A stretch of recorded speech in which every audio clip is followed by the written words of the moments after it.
और चलिए अब आपको सुनवाते हैं सुल्तानपुर से इंडी गठबंधन के प्रत्याशी रामभुआल निषाद से हमारे सहयोगी नीलेश चौहान ने खास बातचीत की है। सुनिए क्या कुछ कहा। गठबंधन के उम्मीदवार रामभुआल निषाद जी हमारे साथ मौजूद हैं। निषाद जी, चुनाव चल रहा है, क्या सूचनाएं अभी तक आपको मिल रही कि चुनाव ढंग से हो रहा है या कहीं पे अड़चने आ रही हैं? छिटपुट घटनाओं को छोड़कर चुनाव सामान्य चल रहा है। भारी मतदान समाजवादी पार्टी के पक्ष में हो रहा है। कई जगहों से ऐसी सूचनाएं भी सुनने को मिली कि वहां पर वोट नहीं डालने दिया जा रहा है। से कोई संतोष सिंह प्रधान है उस गांव का, वही अंदर बूथ के अंदर बैठा है, इसकी शिकायत हो चुकी है और संज्ञान समाजवादी पार्टी पोर्टल पर भी दिया गया है। 2019 में लोकसभा चुनाव की अगर हम बात करें तो 13,000 महज वोटों से मेनका गांधी जीती थी। इस बार कितनी चुनौती है? 1,13,000 वोट से हारेंगे।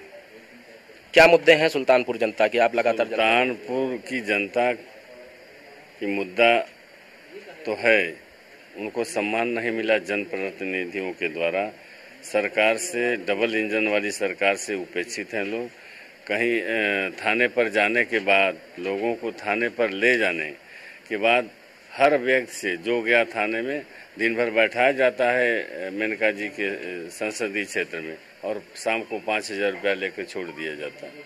आप जनता के बीच में हैं, चुनावी क्या क्या जनता से आपने वादे किए हैं? अगर आप यहाँ से जीतते हैं तो क्या क्या प्राथमिकताएं रहें? जनता से वादा किए हैं कि हम आपके समस्याओं के लिए संघर्ष करेंगे, आपके बीच में रहेंगे।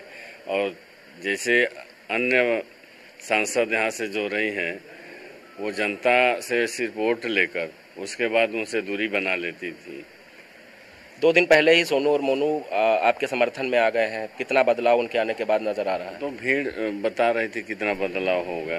ये भारतीय जनता पार्टी हताश गई है। ये सीट तो उनकी गई, वैसे गई थी। सोनू और मोनू दोनों लोग ये आए हैं तो समाजवादी पार्टी मजबूत हुई है।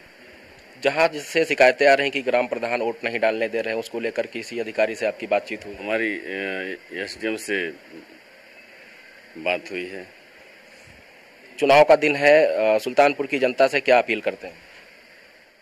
हमारा निवेदन है सुल्तानपुर की जनता से कि भारी संख्या में मतदान समाजवादी पार्टी के पक्ष में करें और जो उपेक्षित हुए हैं लोग भारतीय जनता पार्टी की सरकार में, वो उसको दूर करेंगे, लोगों का सम्मान करें, उनके संघर्षों के साथी बनेंगे। लोकसभा सीट सुल्तानपुर बड़ी सीट मानी जाती है। मेनका गांधी सुनने में आ रहा है कि 1 महीने से लगातार यहाँ कायम कर रही हैं। क्या इससे पहले जनता के बीच थी वो?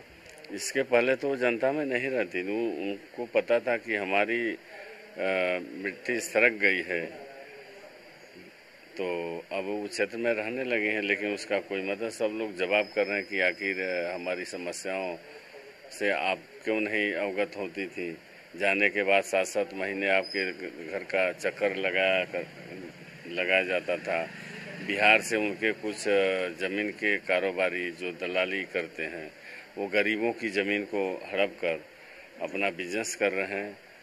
इससे लोग त्रस्त हैं और बदलाव की मूड में हैं। तो जनता का समर्थन आपको मिल रहा है। और बुजुर्ग जो वोटर्स हैं, उनके लिए क्या जिला प्रशासन की तरफ से, चुनाव आयोग की तरफ से मतदान स्थल ले जाने की क्या क्या व्यवस्थाएं की गई हैं? बूथ पे क्या व्यवस्था है? बूथ पर व्यवस्था उनकी है कि चुनाव से संबंधित कर्मचारी उनको जाकर वहीं मतदान करा रहे हैं। जो बच्चे हैं वो वही व्यवस्था से फिर मतदान कराया जा रहा है उनसे। एक आखिरी सवाल, मेनका गांधी लंबे समय से यहाँ पर हैं, ऐसे में उन्होंने क्या विकास कार्य किए हैं सुल्तानपुर में? कोई विकास कार्य नहीं हुआ। गरीबों का जमीन हड़प कर कोई बिहार से उनका प्रतिनिधि है, यहाँ अपना कारोबार फैलाए हुए है, लोगों की उपेक्षा करता है और उनसे मिलने में लोगों को परेशानी, मिलने नहीं देते। और वो अपने मंत्रियों को भालू बंदर कहती हैं और जबान पर कोई कंट्रोल नहीं है, कब किसको क्या बोलेंगी।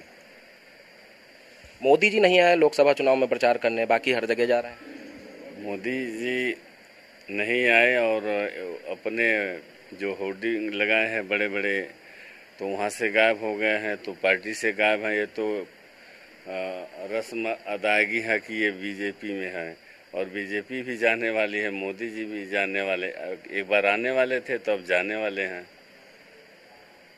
तो हमारे साथ लोकसभा सुल्तानपुर से जो इंडिया गठबंधन के उम्मीदवार हैं वो बातचीत कर रहे थे। उन्होंने बताया है कि सुल्तानपुर की जनता इस बार बदलाव चाहती है और बदलाव बड़े पैमाने पर होगा। फिलहाल देखना होगा, 4 जून तक इंतजार करना होगा कि सुल्तानपुर में किसका झंडा बुलंद होता है। वीडियो जर्नलिस्ट अमित साहनी के साथ नीलेश चौहान, न्यूज़ 1 इंडिया, सुल्तानपुर।